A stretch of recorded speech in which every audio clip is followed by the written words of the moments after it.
Deep among the rolling hills of West Clare lies the sleepy village of Kilfenora.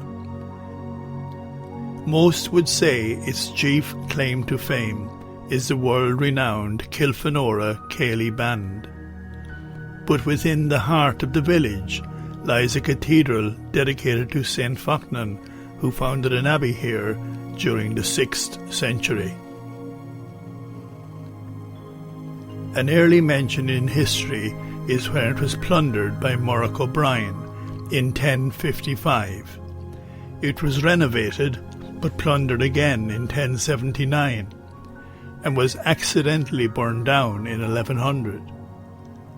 The present building was erected around the year 1200.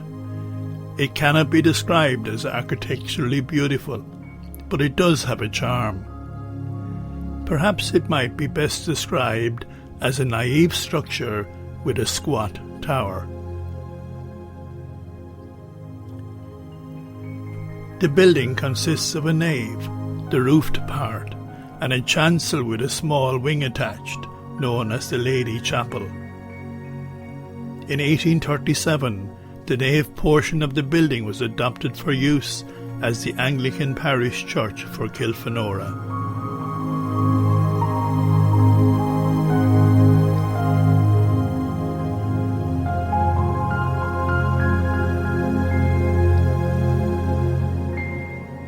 Over the entrance door is the mitred head of a bishop.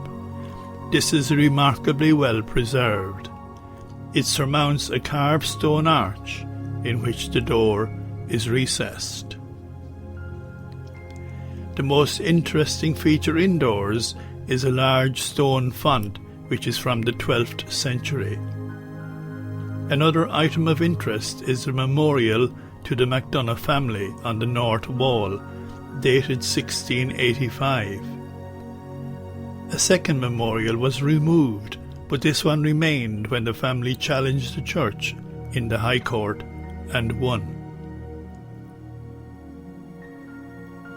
On the east wall to the right of the pulpit is the carved head of a man or an angel.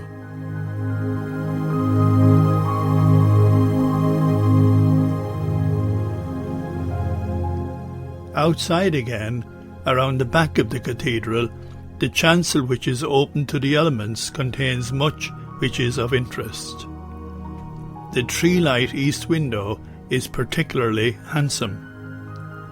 Its fine arched mouldings supported by carved columns crowned with delicate figure carvings. On the left the heads have unfortunately disappeared, but on the right condition is good. All is set within a carved surround, with the overhead arch ending either side with a serpent's head. To the left of the east window, mounted in the wall, is a large sedile with cusped tracery, above which is another bishop's head.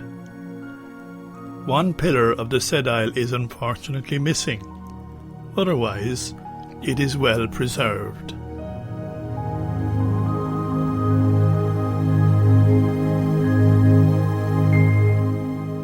Kilfenora is renowned for its high crosses. Tradition holds that there were 7, but not all have survived. Some were moved to the Lady Chapel for conservation in 2003 and are protected from the elements by a perspex roof erected over the chapel. The North Cross was located to the northwestern corner of the graveyard, hence its name. Local legend holds that this cross came from Ballyshanny and was placed at the head of the grave of the landowner Quinn by his family after his death. For centuries the Doherty cross lay in 2 pieces at Kilfenora. Latterly the shaft covered the Doherty grave and the head was located within the chancel of the cathedral. In the mid-1950s the OPW re-erected the cross close to the Doherty grave. There it remained until it was brought indoors in 2003. Every facet of this cross bears a carving and is a wonder of the ancient carver's craft. There is a lot of symbolism here, but unfortunately the cross is rather weather-worn.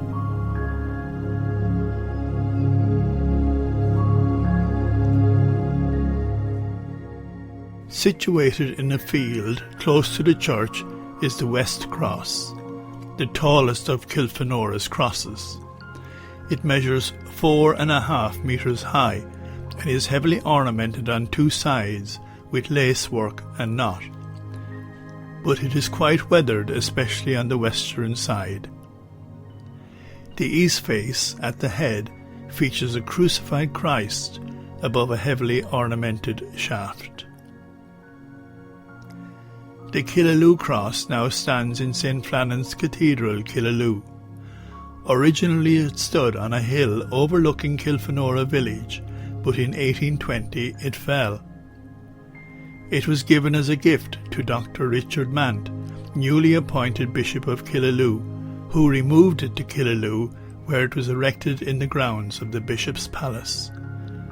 It was later moved to St. Flannan's Cathedral. Part of the South Cross stood at the door of Kilfenora Cathedral for many years, and was in 2003 moved to the Lady Chapel. It is said that it would be 4 metres tall if intact. Nothing remains of the Ballykeil Cross, which once stood near Ballykeil Manor, or of the Eastern Cross, which stood at the eastern entrance to the village. Perhaps this cross fragment, erected in the Lady Chapel, might be part of one of them.